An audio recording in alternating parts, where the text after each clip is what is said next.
اور ہر ایمان والے کو موت سے پہلے پہلے تو یقین دلوں کے اندر اتارنا ہے۔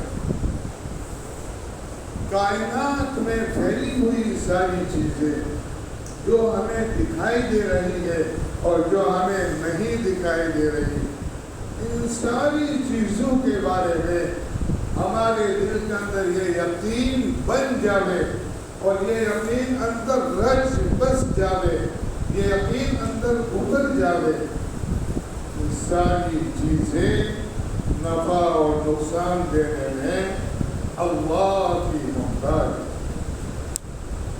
لا الہ، کوئی نقصان دینے والا نہیں ہے، کوئی شفا دینے والا نہیں ہے، کوئی عزت دینے والا نہیں ہے، کوئی کام بنانے والا نہیں ہے۔ کون ہے؟ الا اللہ، اللہ ہے، اللہ جو سارے کام بناتے ہیں، سارے نظام چلاتے ہیں، اللہ ہی ہے جو جلاتے ہیں، کھلاتے ہیں، کھلاتے ہیں۔ اللہ ہی نے کائنات کا پورا نظام ایسا بنایا ہے کہ اپنے بندے اور بندیوں کو کوئی تکلیف نہ ہو۔ رات میں ہم سب سو گئے تھے، اللہ نے رات سونے کے لیے بنائی، اگر اللہ رات نہ بناتے تو ہم تو پریشان ہو جاتے، لیکن اللہ نے ہمارے نفع کے لیے، ہمارے فائدے کے لیے رات بنائی تاکہ ہم رات میں آرام کریں۔ اللہ نے دین بنایا، سورج نکل گیا، اب دین بن گیا۔ بھائیو بزرگوں دوستوں، اللہ نے دین اس لیے بنایا کہ ہم اپنے معاش اور اپنی روزی کے اسباب کے اندر جا کر کے ہم اللہ پر بھروسہ کر کے ہم اس میں محنت کریں اور ہمارے دل کے اندر یہ یقین ہو کہ اللہ اس میں سے ہمیں روزی عطا فرمائیں گے، اللہ ہی عطا فرمائیں گے۔ لیکن اللہ نے ایسے اسباب بنائے کہ ان اسباب میں اللہ نے ہم کو لگا کر کے پھر اللہ تبارک و تعالیٰ روزی عطا فرمائے۔ دین کس لیے بنایا؟ اور رات سونے کے لیے بنایا۔ تو کائنات کی ہر چھوٹی بڑی چیز محتاج ہے نفع اور نقصان دینے میں، اس کی اللہ کی محتاج ہے۔ اللہ کے حکم کے بغیر کوئی چیز نہ نفع دے سکتی ہے نہ نقصان دے سکتی ہے، اور اللہ نفع اور نقصان دینے میں اسباب کے محتاج نہیں ہے، چیزوں کے محتاج نہیں ہے۔ روزی دینے میں اللہ چیزوں کے محتاج نہیں ہے، نفع دینے میں اللہ چیزوں کے محتاج نہیں ہے۔ اللہ وہ ذات ہے جو نفع کی شکل میں نقصان دے دے، اللہ وہ ذات ہے کہ جو نقصان کی چیز میں نفع دے دے۔ اللہ اسباب کے محتاج نہیں ہے۔ کلمہ کے اندر یہی بات سکھائی گئی ہے، سمجھائی گئی ہے۔ چھوٹا سا کلمہ ہے لا الہ الا اللہ، چھوٹا سا کلمہ ہے، لیکن بھائیو بزرگوں دوستوں، اس کے اندر اللہ تبارک تعالیٰ نے پوری ساری چیزوں کو سمو دیا ہے۔ ایک جز کلمہ کا لا الہ الا اللہ ہے، ہمارے دلوں کے اندر یہ بات اتر جاوے کہ اللہ ہی اللہ ہے، اللہ ہی اللہ ہے۔ ہماری نظر، ہماری سوچ، ہماری فکر اللہ کی طرف ہو، اور یہ محنت سے ہوتا ہے۔ اسی لیے فرمایا کہ آدمی اپنی ذات سے اور اپنے پانچ جو اسباب ہے، میری دکان، میرا کھیت، میرے جانور، میرا میرا میرا، جو میرا میرا ہم کہتے ہیں کہ بھئی یہ میرا ہے، یہاں تک کہ جو ہمارے دلوں کے اندر ہے کہ بھئی میرے سے ہوتا ہے، دکان میں چلاتا ہوں، کھیتی میں کرتا ہوں، جو میں ہے، وہاں اپنی ذات کی بھی نفی، اپنے اسباب کی بھی نفی، اور جو چیزیں ہمارے پاس نہیں ہیں ان کی بھی نفی۔ کسی سے کچھ نہیں ہوتا، میری ذات سے بھی کچھ نہیں ہوگا جب تک اللہ نہ چاہے۔ یہ ایمان اور یہ یقین سیکھنے کی چیز ہے۔ اور دوسرا جرم ہے محمد رسول اللہ صلی اللہ علیہ وسلم، کہ دنیا میں بہت سے مذاہب ہیں، دنیا میں بہت سے طریقے ہیں، ان سارے طریقوں سے کامیابی نہیں مل سکتی۔ کامیابی کے حاصل کرنے کے لیے ایک ہی طریقہ ہے، اور وہ طریقہ محمد رسول اللہ صلی اللہ علیہ وسلم کا ہے۔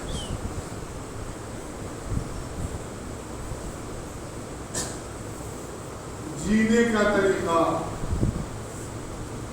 کھانے کا طریقہ، پینے کا طریقہ، شادی کرنے کا طریقہ، کمانے کا طریقہ، دنیا میں جب سے آدمی ہوش سنبھالتا ہے اس وقت سے لے کر موت تک جو مسائل آدمی کے سامنے آتے ہیں، جو زندگی گزارنے میں جو طریقے انسان کرتا ہے، ان ساری چیزوں میں آدمی یہ سوچے گا کہ بھئی حضور اکرم صلی اللہ علیہ وسلم کا کیا طریقہ ہے، کیونکہ ہمارے نبی نے ہم کو ہر چیز کے طریقے بتلائے ہیں، یہاں تک کہ استنجا کرنے کا طریقہ بھی بتلایا ہے،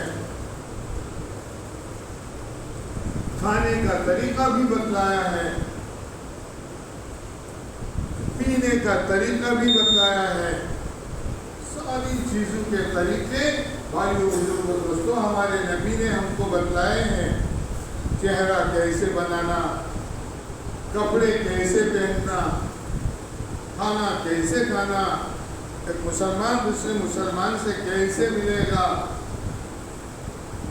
فرمایا السلام علیکم کہے گا اور مصافحہ کرے گا۔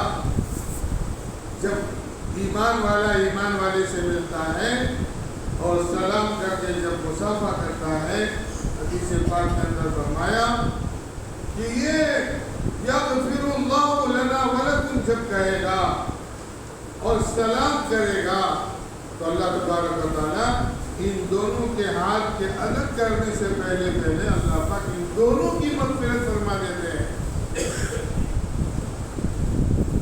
تو ہر چیز میں ہمارے نبی نے ہمیں طریقے بتلائے ہیں، ایسا اچھا طریقہ کہ ہر طریقے میں نفع ہی نفع ہے، ایسا طریقہ اللہ کے پیارے نبی صلی اللہ علیہ وسلم نے ہمیں عطا فرمایا، اور فرمایا اسی میں ہماری کامیابی ہے اور اسی میں ہماری نجات ہے، اور اسی میں بھائیو بزرگوں دوستوں اللہ تبارک و تعالیٰ نے سارے انسانوں کے لیے کامیابی عطا فرمائی ہے۔ نبی کے طریقے سے ہٹ کر کے دنیا میں اور طریقے جو ہیں، ان طریقوں کے مطابق اگر انسان زندگی گزارے گا تو پریشانیاں آئے گی، ناکامی آئے گی اور انسان پریشان ہو جائے گا۔ آپ دیکھیں شادیوں میں نبی کے طریقے کو چھوڑ کر شادیاں کی جاتی ہیں تو بھائیو بزرگوں دوستوں اس میں دنیا بھر کی پریشانیاں آدمی کو بھگتنا پڑتی ہے۔ شادی میں کیا فرمایا کہ برکت والی شادی وہ ہے کہ جس میں کم سے کم خرچ ہو، وہ برکت والی شادی ہے۔ نکاح برکت والا وہ ہے کہ جس نکاح میں کم سے کم خرچہ کیا جائے۔ اسی لیے حضور اکرم صلی اللہ علیہ وسلم نے جو شادیاں نکاح کیے اور آپ کے صحابہ نے جو نکاح کیے، ایسے نکاح کیے کہ جس میں کوئی خرچہ ہی نہیں تھا۔ نکاح میں دو چیزیں ہیں، ایک تو مہر ہے کہ مرد کو جس سے نکاح کیا عورت سے اس کو مہر دینا ہے، مہر کا معمولی خرچہ ہے، اور دوسرا شادی کے بعد ولیمہ مختصر کیا جائے، اس لیے کہ حضور اکرم صلی اللہ علیہ وسلم فرمایا کہ اگر نکاح کے بعد ولیمہ میری سنت ہے، چاہے ایک ہی بکری سے ہو، ایک بکرا ذبح کر کے چند لوگوں کو کھلا دے سنت کی نیت سے، ہاں یہ ولیمہ ہو گیا۔ دو خرچے ہیں فقط، اور کوئی خرچہ نہیں ہے۔ جب اس سنت کے مطابق کوئی نکاح کرے گا اپنے بیٹے بیٹی کا، تو بھائی بزرگوں دوستوں، ساری پریشانیوں سے اللہ حفاظت فرما کر اس نکاح میں ایسی برکت عطا فرمائیں گے کہ میاں بیوی میں سکون بھی آئے گا اور میاں بیوی میں محبتیں بھی آئے گی، اس لیے کہ نکاح سکون کا ذریعہ ہے اور نکاح آپس میں محبتوں کا ذریعہ ہے۔ ایک خاندان دوسرے خاندان سے مل جاتا ہے نکاح کے ذریعے سے، ایک گھرانہ دوسرے گھرانے سے مل جاتا ہے اور ان میں محبتیں آتی ہیں، لڑکی کہاں کی لڑکا کہاں کا، لیکن ایجاب اور قبول کی وجہ سے ایسی محبتیں اللہ پیدا فرماتے ہیں کہ ایک کا دکھ دوسرے کا دکھ ہے، ایک کا سکھ دوسرے کا سکھ ہے۔ مرد اگر کوئی پریشانی میں تو عورت اس کا ساتھ دیتی ہے، اور عورت کوئی پریشانی میں تو مرد اس کا ساتھ دیتا ہے۔ یہ نکاح کی وجہ سے اللہ نے دونوں کے دلوں کو جوڑ دیا۔ تو بھائیوں بزرگوں دوستوں، خرچے نکاح میں اور شادی میں ہے ہی نہیں، یہ تو ساری ہماری پیدا کی ہوئی چیزیں ہیں۔ اس لیے فرمایا محمد رسول اللہ، یہ کلمے میں جو فرمایا کہ نبی کے طریقے سے ہمیں کامیابی ملے گی اور نبی کے طریقے سے ہٹ کر کے زندگی گزاریں گے تو پریشانیاں آئے گی، پریشانیاں۔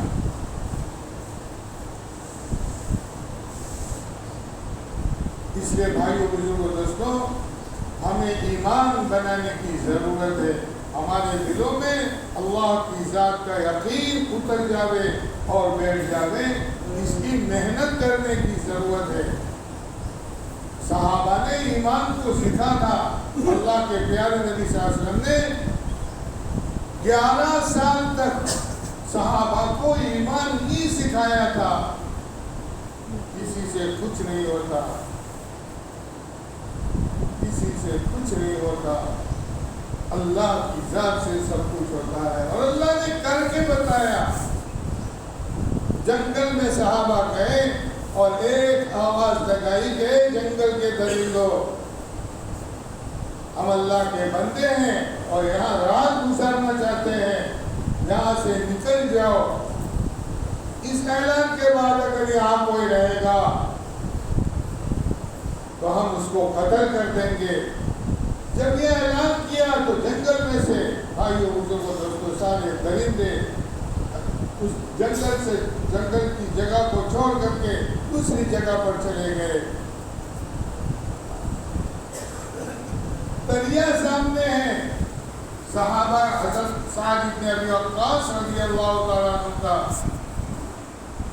مجاہدین کا لشکر جب جا رہا تھا، سامنے دریا گیا، کہاں یہ یقین بنا ہوا تھا کہ اس دریا میں، اس پانی میں ڈوبنے کی طاقت نہیں ہے، جب تک اللہ نہ چاہے۔ سارے اللہ کی طرف نظر کرتے ہوئے، دعا پڑھتے ہوئے اپنے گھوڑے پانی میں ڈال دیے۔ 10,000 کا مجمع، 10,000 کا لشکر اس دریا میں سے عافیت کے ساتھ، کسی ایک چیز کے نقصان کیے بغیر دریا کو پار کر کے اس طرف چلے گئے۔ اللہ نے عافیت کے ساتھ دریا میں سے پار کر دیا۔ اللہ ہی کرنے والے، یہ یقین صحابہ کا بنا ہوا تھا۔ تو بھائیوں بزرگوں دوستوں، یہ دعوت کی محنت جو ہے، یہ دعوت کی محنت اسی لیے ہے کہ دن بدن ہمارے دل کا تعلق چیزوں سے ہٹ کر، اسباب سے ہٹ کر، اپنی دکانوں سے، اپنی کھیتیوں سے ہٹ کر ایک اللہ کے ساتھ جڑ جاوے ہمارا دل۔ اس محنت کے لیے اللہ نے ہمیں یہ زندگی عطا فرمائی. جب ایمان بن جائے گا، جب دلوں کا رخ صحیح ہو جائے گا، دل بن جائیں گے، تو پھر ایک بھی اللہ کا حکم آدمی سے نہیں ٹوٹے گا. پھر اللہ کے حکم کے مطابق آدمی زندگی گزارے گا. حالات موافق ہو، حالات ناموافق ہو، غربت ہو، پریشانیاں ہو، بیماریاں ہو، تب بھی ہر حال میں آدمی اللہ کا حکم پورا کرے گا، جبکہ دل کا تعلق اللہ کے ساتھ صحیح ہو گیا ہو. اللہ کا حکم نہیں توڑے گا. 11 سال تک ایمان ہی ایمان اللہ سے ہوتا ہے، اللہ کرتے ہیں، اللہ کھلاتے ہیں، یہ دلوں کے اندر بٹھایا گیا. اس کے بعد نماز کا حکم آیا. نماز جو فرض ہوئی اس کے بعد ہوئی. جب دل صحیح تھا، ایمان صحیح بن گیا تھا، تو پھر جب نماز آئی 5 وقت کی نماز کا حکم، جب حضور اکرم صلی اللہ علیہ وسلم معراج میں تشریف لے گئے، اللہ نے اپنے حبیب کو اپنے پاس بلایا اور بلا کر کے بھی یہ نماز کا تحفہ عطا فرمایا. ایمان بنا ہوا تھا، یقین صحیح بن گیا تھا، تو پھر نماز پوری اپنی پوری حقیقت کے ساتھ صحابہ کی زندگی میں آ گئی. کوئی بچہ، کوئی عورت، کوئی مرد، کوئی بوڑھا نماز سے غافل نہیں تھا. 100% مجمع نماز کا پابند تھا اور مسجدوں میں آ کر کے نماز ادا کر رہا تھا، اس لیے کہ دل کا رخ صحیح تھا، دل صحیح بن گیا تھا. یہاں تک کہ منافق جن کے دلوں میں بیماری تھی، جن کے دل نہیں بنے ہوئے تھے، جو دل سے اللہ کو نہیں مانتے تھے، ایسے منافق بھی مسجد میں آ کر کے صفوں میں کھڑے ہو جاتے تھے. یہ ماحول اللہ تبارک و تعالیٰ نے بنایا تھا. ایمان کے بننے کے بعد کوئی ایک آدمی بھی نماز سے غافل نہیں تھا.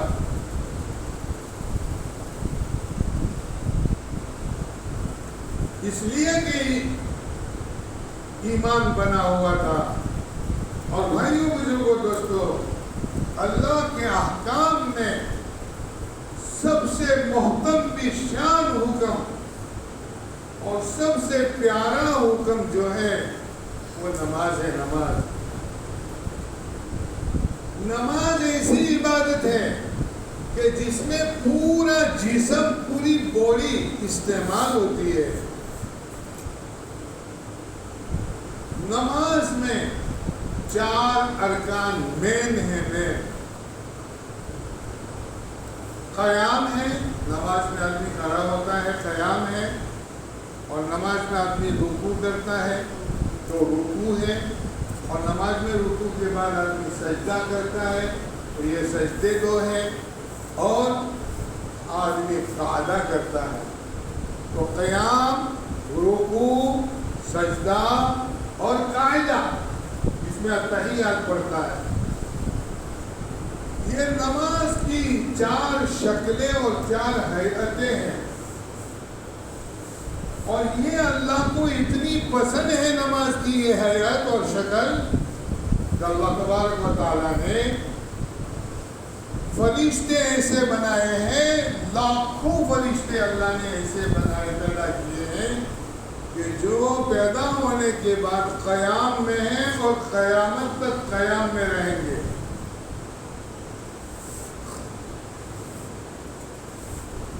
تو نماز کے اندر کی قیام کی حالت اللہ کو پسند ہے کہ اللہ نے فرشتے ایسے بنائے کہ جو قیامت تک قیام میں رہیں گے.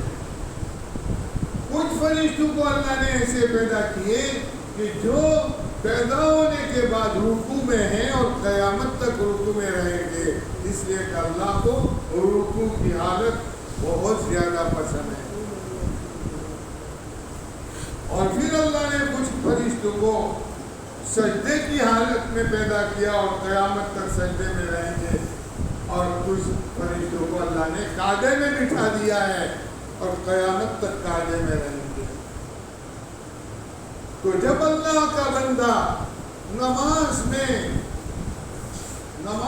جب آدمی شامل ہوتا ہے اور نماز پڑھتا ہے تو کبھی قیام کرے گا تو ان فرشتوں کے ساتھ اس کی نسبت ہوگی جو فرشتے قیام میں ہے، جب رکوع کرے گا تو ان فرشتوں کے ساتھ اس کی نسبت ہوگی جو رکوع میں ہے، جب یہ سجدے میں جائے گا اپنا ماتھا اللہ کے سامنے ٹیکے گا تو ان فرشتوں کے ساتھ اس کی نسبت ہوگی جو رکوع جو سجدے میں ہے۔ اور جب یہ قاعدے میں بیٹھے گا تحیات کرنے کے لیے تو بھائیو بزرگو دوستو ان فرشتوں کے ساتھ اس کی نسبت ہوگی جن فرشتوں کو اللہ نے قاعدے میں بٹھا دیا ہے۔ گویا اللہ کو نماز کے اندر قیام بہت پسند ہے کہ جس میں اللہ کا کلام پڑھا جاتا ہے، اور نماز میں اللہ تبارک تعالیٰ کو رکوع بہت پسند ہے، اللہ تبارک تعالیٰ کو سجدہ بہت پسند ہے، اور اللہ تبارک تعالیٰ کو قاعدہ بہت پسند ہے کہ اللہ تبارک تعالیٰ نے اس حیت میں اور اس حالت میں لاکھوں فرشتوں کو پیدا فرما کر نماز کی شکل میں بٹھا دیا۔ بلکہ اگر غور کرے سوچے تو ان چار حالتوں میں ساری دنیا کی چیزوں کو اللہ نے پیدا کیا ہے۔ آپ غور کرو کہ جتنے درخت کھڑے ہیں ان سارے درختوں کو اللہ نے قیام کی شکل میں پیدا کیا ہے۔ جب سے یہ پودا نکلا، یہ درخت نکلا، اس وقت سے لے کر اس درخت کے ختم ہونے تک یہ قیام کی حالت میں ہی رہے گا۔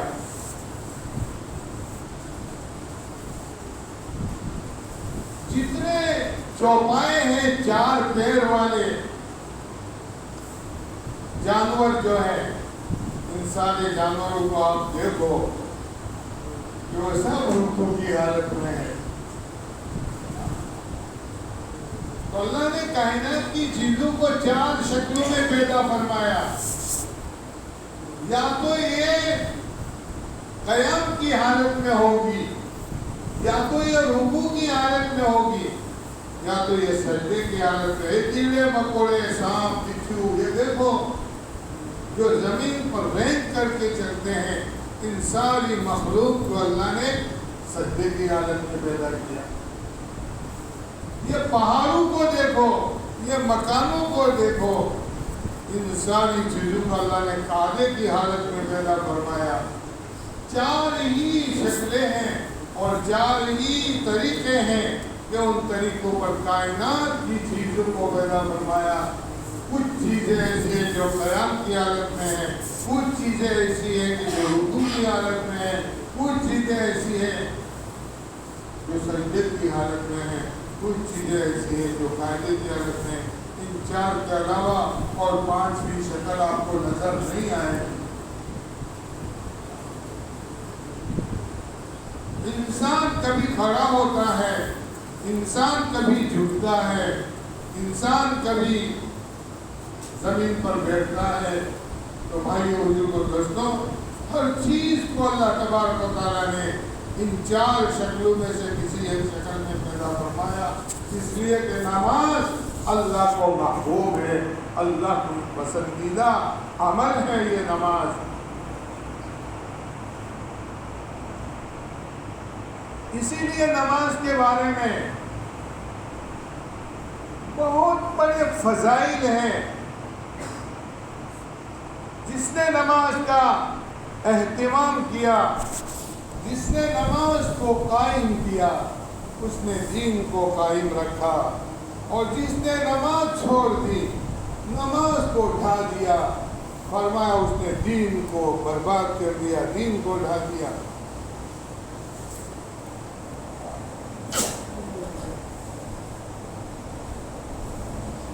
نماز کے بڑے بڑے فضائل ہیں بھائیوں بزرگوں دوستوں. فرمایا جس نے 5 وقت کی نماز کا اہتمام کیا، پابندی کی، 5 طریقے سے اللہ تبارک و تعالیٰ اس کا اکرام فرماتے ہیں، 5 انعام عطا فرماتے ہیں، بڑے بڑے انعام.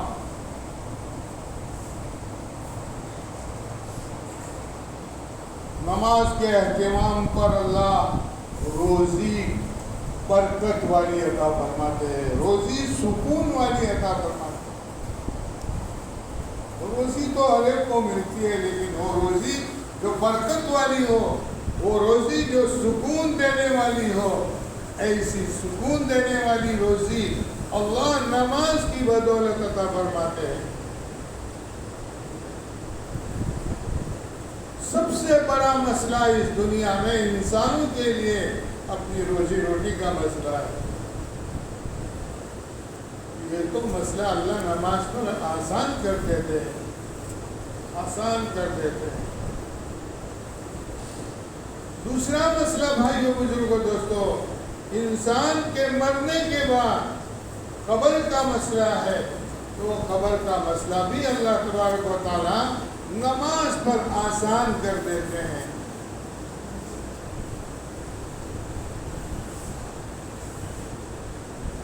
بڑا مسئلہ ہے قبر کا بھائی. حضرت عثمان غنی رضی اللہ تعالیٰ عنہ جب کسی قبرستان کے پاس سے گزرتے تھے یا کسی قبر کے پاس سے گزر ہوتا تھا تو ان کو اپنی قبر یاد آ جاتی تھی اور اتنا روتے تھے کہ آپ کی داڑھی مبارک آنسو سے بھیگ جاتی تھی. اور یوں فرماتے تھے کہ آخرت کی منزلوں میں سب سے پہلی منزل قبر ہے. جو یہاں سے نجات پا گیا وہ ساری منزلوں میں نجات پاتا چلا جائے گا، اور جو انسان قبر میں پھنس گیا وہ ساری منزلوں میں پھنستا چلا جائے گا. بھائیو بزرگوں دوستوں، مرنا تو ہے ہی، موت تو آنی ہے اور ہر ایک کو قبر میں جانا ہے، برزخ میں ہر ایک کو جانا ہے. آدمی کو چاہے دفن کیا جاوے، چاہے جلا دیا جاوے، چاہے دریا میں ڈبو دیا جاوے، چاہے جس کو چرند پرند کھا جاوے، لیکن بھائیو بزرگوں دوستوں، سب کو، کسی کو اپنی قبروں سے، کسی کو راکھ میں سے اس کے ذرات کو جمع کر کے، ہر جگہ سے انسانوں کو جمع کر کے اللہ تبارک و تعالیٰ ان کا حساب لیں گے. ایسا نہیں کہ آدمی مر گیا، مٹی ہو گیا، کوئی نہیں. جب سے دنیا بنی اس وقت سے لے کر قیامت تک جتنے بھی انسان دنیا میں آئے ان سب کو اپنی اپنی جگہ کے ساتھ اللہ دوبارہ زندہ کریں گے اور ہر ایک سے اللہ حساب لیں گے. اللہ کے لیے یہ آسان ہے. جو اللہ انسان کو ناپاک قطرے سے، پانی کے قطرے سے ایسا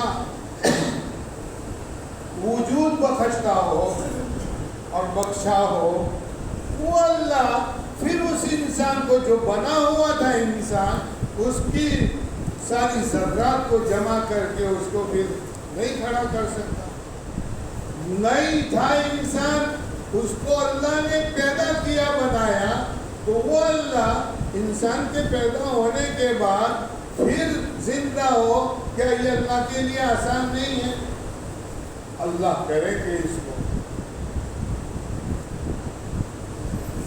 جیسے کہ انسان کسی کا فوٹو یا کسی کی کوئی شکل یا کسی کی کوئی مورتی بناوے، اس کے لیے شروع میں بنانا مشکل ہے. کوئی سیمپل نہ ہو، بغیر سیمپل کے کسی کا فوٹو یا کسی چیز کا فوٹو بنانا آدمی کے لیے مشکل ہے. اس چیز سے کہ جو بنی ہوئی چیز کا پھر اس کا سیمپل بنا لے.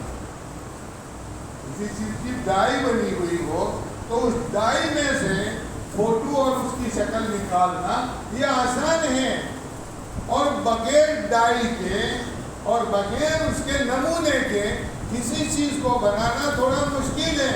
تو بھائی مجھے کو دوستو، بغیر سیمپل کے بغیر ڈائی کے ہم کو اللہ نے بنایا، ہمارا وجود بخشا، تو پھر ہمارے مر جانے کے بعد پھر اللہ کو ہمیں زندہ کرنا، یہ تو اللہ کے لیے مجھ سے زیادہ آسان ہے. اور اللہ کریں گے، اللہ کریں گے. بھائی مجھے مسلمان کا یہ عقیدہ ہے کہ مرنے کے بعد آدمی ختم نہیں ہو جاتا، بلکہ اللہ اس کو دوسری زندگی دیں گے، اور وہ دوسری زندگی ایسی ہوگی کہ اس کے بعد پھر موت نہیں آئے گی، پھر وہ ہمیشہ رہے گا، ہمیشہ رہے گا. اگر جنت میں چلا گیا تو جنت میں ہمیشہ رہے گا، اور اللہ نہ کرے، اللہ نہ کرے، اگر جہنم میں چلا گیا تو ہمیشہ عذاب میں رہے گا.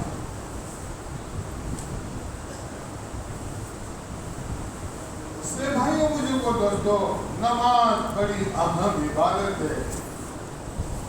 اسی لیے فرمایا جب بچہ 7 سال کا ہو جاوے تو اس کو نماز سکھاؤ، نماز کا کہو کہ بیٹا نماز پڑھو، بیٹا نماز پڑھو.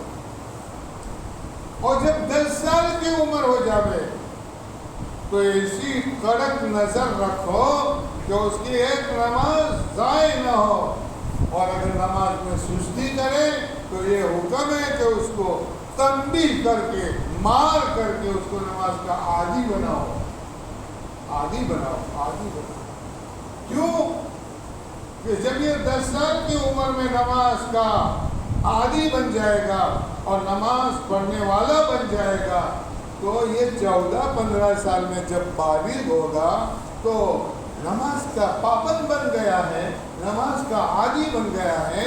تو اب بالغ ہونے کے بعد اس پر نماز فرض ہو گئی، تو اب پابند ہے نماز کا، تو بالغ ہونے کے بعد ایک نماز اس کی ضائع نہیں ہوگی، قضا نہیں ہوگی. ایک نماز کے چھوڑنے پر اور ایک نماز کے قضا کرنے پر 2,88,00,000 برس جو جہنم میں جلنے کی وعید بیان فرمائی ہے حدیث میں. اسی لیے یہ فرمایا کہ بچے کو 10 سال کی عمر سے ہی اس کو پابند بناؤ نماز کا، تاکہ اس وعید سے اس کی حفاظت ہو جائے. اس لیے بھائیو بزرگو دوستو، نماز سیکھنی چاہیے، نماز سیکھنی چاہیے. اور تیسرا انعام اللہ تبارک و تعالیٰ کہ بھئی میدان محشر میں آدمی کا حساب کتاب ہوگا. جو نمازی ہوں گے، جو اس کے پابند ہوں گے، اللہ حساب آسان کر دیں گے، آسان، کہ اس کو کوئی خوف نہیں ہوگا، اس کو وہ کوئی غمگین نہیں ہوگا، اس لیے کہ اس کا حساب کلیئر ہے. جو جس کا حساب نماز کا بہتر نکلا اور جو کامیاب ہو گیا حساب دینے میں نماز کا، وہ سارے حساب دینے میں، ساری چیزوں میں حساب آسانی سے دے دے گا. اور جس کا حساب سختی سے لیا گیا اور جو نماز کے حساب میں پکڑا گیا، وہ سارے حساب میں وہ پکڑا جائے گا. اس لیے بھائیو بزرگو دوستو، نماز کے اہتمام پر اتنا بڑا مسئلہ حساب کتاب کا اللہ آسان کر دیں گے. نماز کے مسئلے پر اور آدمی کو کل صراط پر تو گزرنا ہی گزرنا ہے. وَإِن مِّنكُمْ إِلَّا وَارِدُهَا كَانَ عَلَىٰ رَبِّكَ حَتْمًا مَّقْضِيًّا. کوئی انسان ایسا نہیں کہ جس کو کل صراط پر سے گزارا نہ گیا ہو. 15 سال کا راستہ ہے، 500 سال چڑھنے کا، 500 سال سیدھا چڑھنے کا، 500 سال نیچے اترنے کا. یہ پل ہے جس پل پر ہر ایمان والے کو گزرنا ہے. اور اس پل پر سے گزر کر کے آدمی جنت میں جائے گا جو بال سے باریک تلوار سے تیز ہے۔ ایسا راستہ بھائیو بزرگوں دوستو اللہ تبارک و تعالی نماز کی برکت سے پار کرا دیں گے، آسانی سے گزروا دیں گے اور جنت میں داخل کر دیں گے۔ نماز کے اہتمام پر یہ نماز اتنی اہم عبادت ہے، اللہ اپنے اس بندے سے خوش ہو جاتے ہیں جو بندہ اپنا قیمتی سر، باڈی میں سب سے قیمتی عضو جو ہے، قیمتی چیز جو ہے وہ آدمی کا سر ہے، اور سر میں بھی یہ پیشانی سب سے زیادہ قیمتی ہے۔ جب بندہ اللہ کے سامنے پیشانی رکھتا ہے، اللہ اس بندے سے خوش ہوتے ہیں، دیکھو جی میرا بندہ میرے سامنے پیشانی رکھ رہا ہے، اللہ اس کے یہ سارے مسائل آسان کر دیتے ہیں۔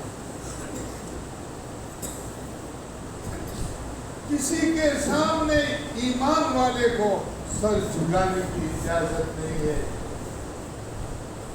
یہ سر اللہ کے لیے ہے، اللہ کے سامنے جھکانے کے لیے ہے، کسی کے سامنے یہ سر نہیں جھکے گا، اللہ کے لیے ہے یہ سر۔ اس لیے بھائیو بزرگوں دوستو نماز اہم عبادت ہے، اس کا ماحول اپنے گھروں میں بنانا چاہیے، ہمیں بھی نوافل گھر میں پڑھنا چاہیے، ہماری مستورات کے لیے بھی گھر کے ایک کونے میں جو نماز کے لیے خاص کیا ہوا ہو وہاں نماز ادا کرنی چاہیے۔ گھر میں نماز کا ماحول اگر ہم بنائیں گے تو ہر ایک کو نماز پڑھنا آسان ہوگا، اور اگر گھر میں ماحول نہیں ہوگا نماز کا تو بھائیو بزرگوں دوستوں آدمی کے لیے نماز پر جمنا مشکل ہو جائے گا، نماز قضا ہو جائے گی، اور جب ایک نماز قضا ہوتی ہے اور اس کو قضا نہیں کرتا تو پھر آہستہ آہستہ دوسری نماز کی، پھر نماز میں سستی پیدا ہو جاتی ہے۔ اس لیے فرمایا کہ نماز کا اہتمام کرو کہ زندگی میں ایک نماز بھی ہمارے ذمہ قضا نہ ہو۔ پھر دیکھو دنیا میں کیسی راحت آتی ہے، پھر دیکھو دنیا میں کیسا سکون آتا ہے۔ ایسی نماز بنانے کے لیے ہمیں اس کے مسائل، اس کے فضائل سیکھنا پڑے گا۔ نماز سیکھے بغیر صحیح نہیں ہوتی۔ نماز میں کچھ فرائض ہے، نماز میں کچھ واجبات ہے، نماز میں کچھ سنتیں ہیں، نماز میں کچھ آداب ہے، ان ساری چیزوں کو سیکھ کر اگر نماز پڑھیں گے تو نماز ہماری صحیح، اور نماز یہاں سے چڑھ کر کے عرش کے سامنے جائے گی اور اللہ اس کو ہماری نماز کو قبول فرما دیں گے۔ اور اگر ہم نماز کو دکھا دیکھی پڑھی تو پھر وہ نماز صحیح نہیں ہوگی، اللہ اس کو قبول نہیں کرتے جو بے سیکھے جہالت کے ساتھ پڑھی جائے۔ اس لیے اس کا اتنا علم آدمی کو جاننا ضروری ہے۔ مدینہ پاک میں وہی آدمی تجارت کر سکتا تھا جو تجارت کے مسائل جانتا ہو، جس کو جو دھندا کرنا ہو، جس کو جو کام کرنا ہو، اس کو اس لائن کا علم جاننا فرض ہے۔ اور اس کی مدینہ پاک میں ہر ایک سے پوچھا جاتا تھا کہ بھئی تم یہ کاروبار کر رہے ہو تو اس کا علم جانتے ہو، اس کے مسائل جانتے ہو، کیسے یہ لینا دینا، کیسے کوئی کھیتی کر رہا ہو تو اس کو پوچھا جاتا تھا کہ کھیتی اسلامی طریقے پر کیسے کی جاتی ہے، اس کے مسائل جانتے ہو۔ اگر جانتا ہوتا تو اس کا لائسنس باقی رکھا جاتا، اور اگر نہیں جانتا تو اس کا لائسنس کینسل کر کے اس کو اس لائن کا علم سیکھنے کے لیے بھیجا جاتا تھا کہ بھائی پہلے اس کا علم سیکھو، اس کے بعد پھر کاروبار کرو، پہلے کھیتی کا علم سیکھو اس کے بعد کھیتی کرو، جس کو جو کام کرنا ہے پہلے اس کا علم سیکھو اس کے بعد پھر وہ کرو۔ اسلام کا نظام ہے، اسلام کا طریقہ ہے۔ ہر آدمی جو کام کرنا چاہے اس لائن کا علم سیکھ کر کے، اس کے طریقے سیکھ کر کے کرے گا تو صحیح چلے گا، اور اگر ایسے ہی جہالت کے ساتھ کرے گا تو پھر دنیا میں جہالت پھیلے گی۔ اس لیے جہاد یعنی علم کے فضائل بیان فرمائے کہ ایک آدمی علم سیکھنے کے لیے اپنے گھر سے نکلتا ہے تو ساری چیزیں چونٹیاں، چرین پرین ہر چیز اس کے لیے مغفرت کی دعا کرتی ہے۔ اتنے بڑے فضائل ہیں، اور فرشتے جیسی مخلوق نورانی اس کے پیروں کے نیچے پر بچھاتی ہے۔ اس لیے بھائیوں بزرگوں دوستوں، ہر چیز کے مسائل آدمی کو سیکھنا ضروری ہے، بعض مرتبہ فرض ہو جاتا ہے، تو پھر زندگی صحیح بنے گی، نبی کے طریقے کے مطابق زندگی بنے گی۔ اور اگر اپنی بغیر سیکھے کرے گا تو پھر اپنی ترتیب سے کرے گا، جہالت سے کرے گا تو آدمی اور دن بدن گمراہی کی طرف جائے گا، بے دینی کی طرف جائے گا۔ اس لیے فرمایا علم سیکھنا اتنا ضروری ہے، فرض ہے کہ جو 24 گھنٹے میں آنے والے جو چیزیں ہیں وہ ساری چیزیں آدمی کی صحیح ہو۔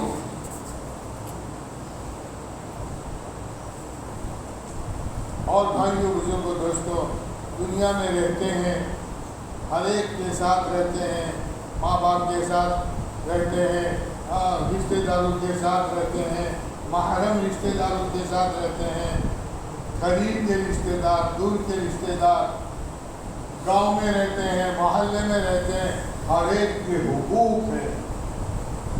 کامیاب انسان وہ ہے کہ جس کی ذات سے کسی کو تکلیف نہ ہو، بلکہ کامیاب انسان وہ ہے، بھلا انسان وہ ہے کہ جس کی ذات سے ہر ایک کو راحت پہنچے، ہر ایک کو راحت پہنچے، فائدہ پہنچے، ہم کسی کو تکلیف دینے والے نہ بنے، ہر ایک کو راحت پہنچانے والے ہم بنے۔ ایسی زندگی جیے، ایسی زندگی جینے کے لیے بھائیوں بزرگوں دوستوں ہمیں ہماری ذات میں اخلاق پیدا کرنے پڑیں گے۔ اخلاق والی زندگی، ہمارے نبی صلی اللہ علیہ وسلم سب سے زیادہ با اخلاق تھے، ہر ایک کو دعا دیتے تھے، ہر ایک کو راحت پہنچاتے تھے، دشمنوں کو بھی اللہ کے پیارے نبی صلی اللہ علیہ وسلم راحت پہنچاتے تھے۔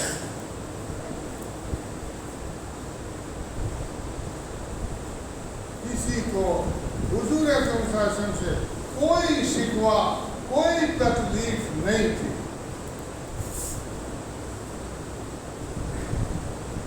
وہ بوڑھی عورت کا واقعہ ہے،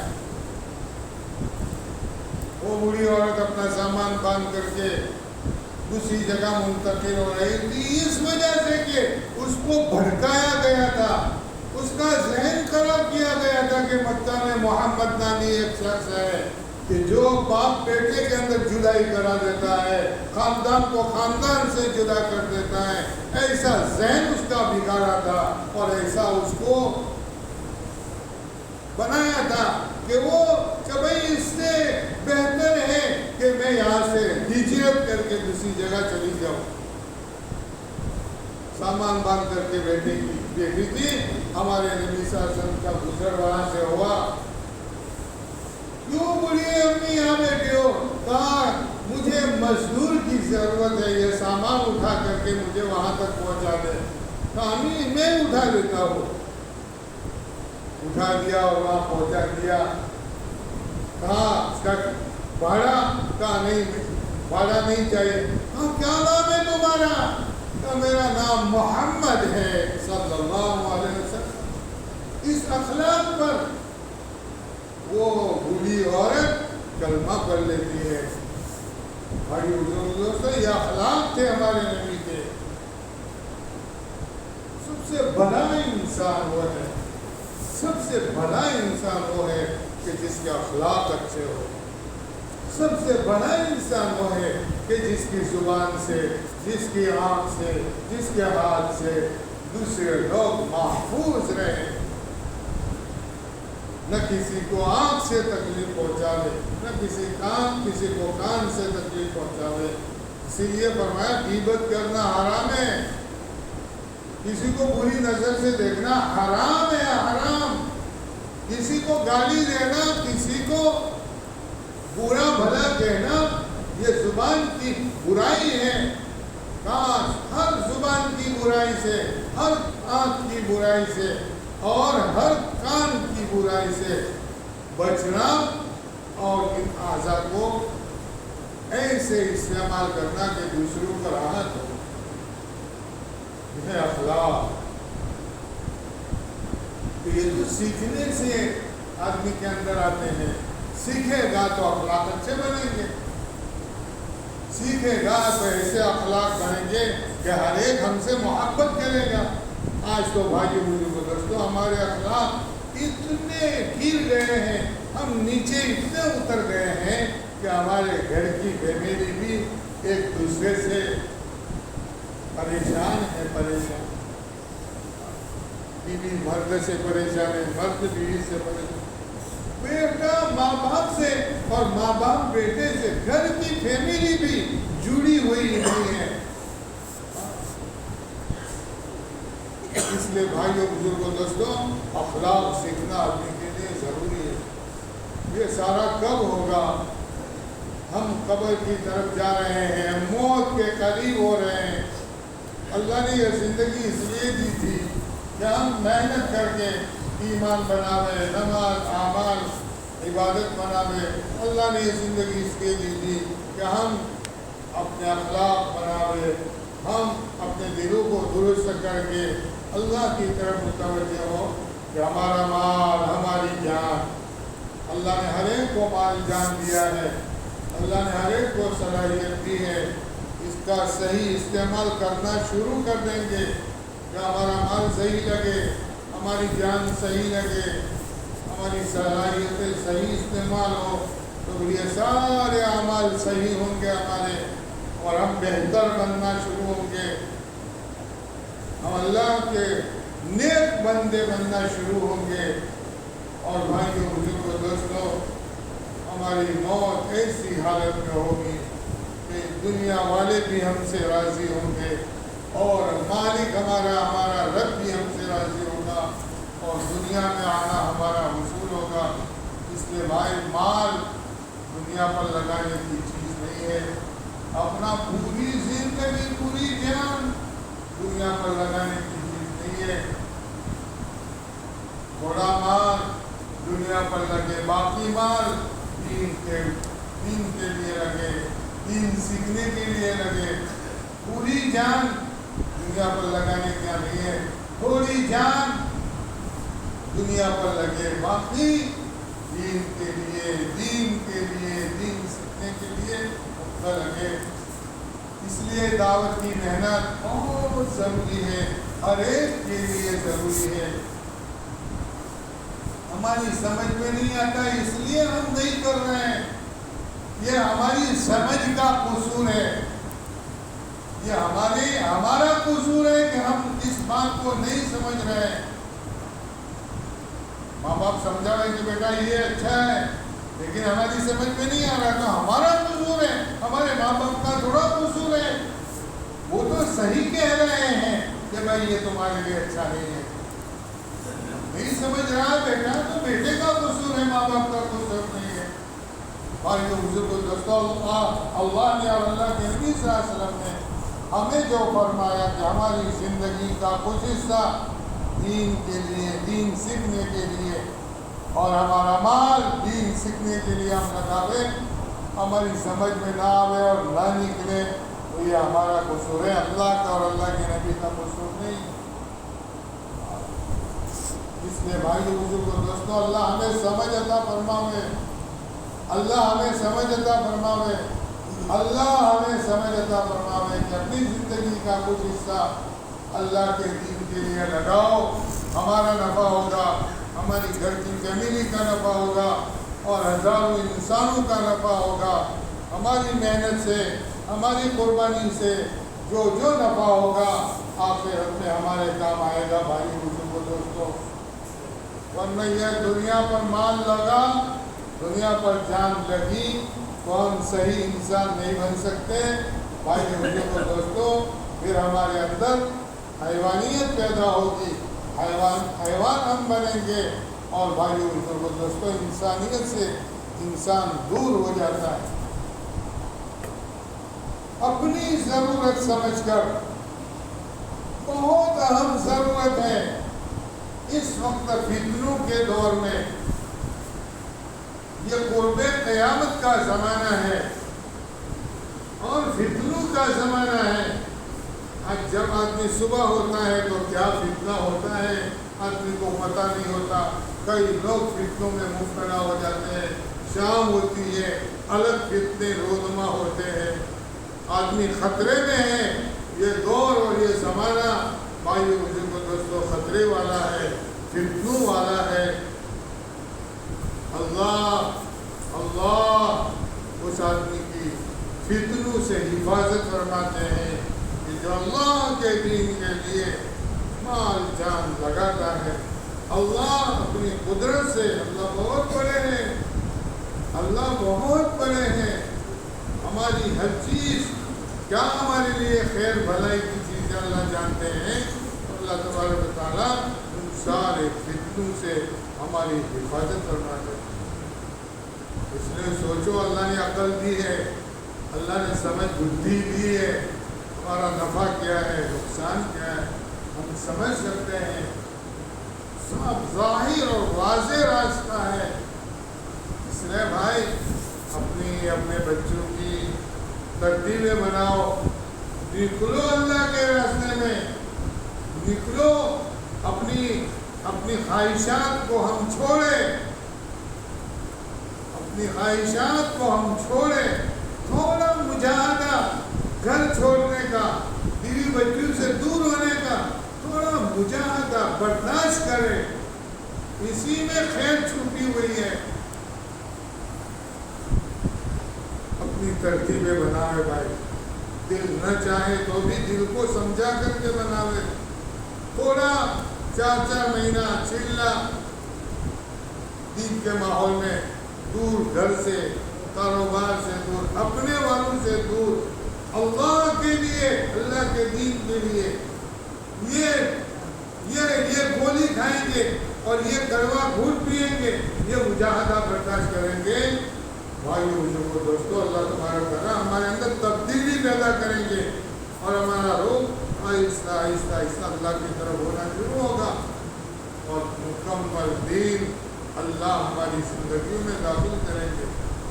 اس کے لیے ہمت کر کے بتاؤ بھائی، ترتیب بناؤ۔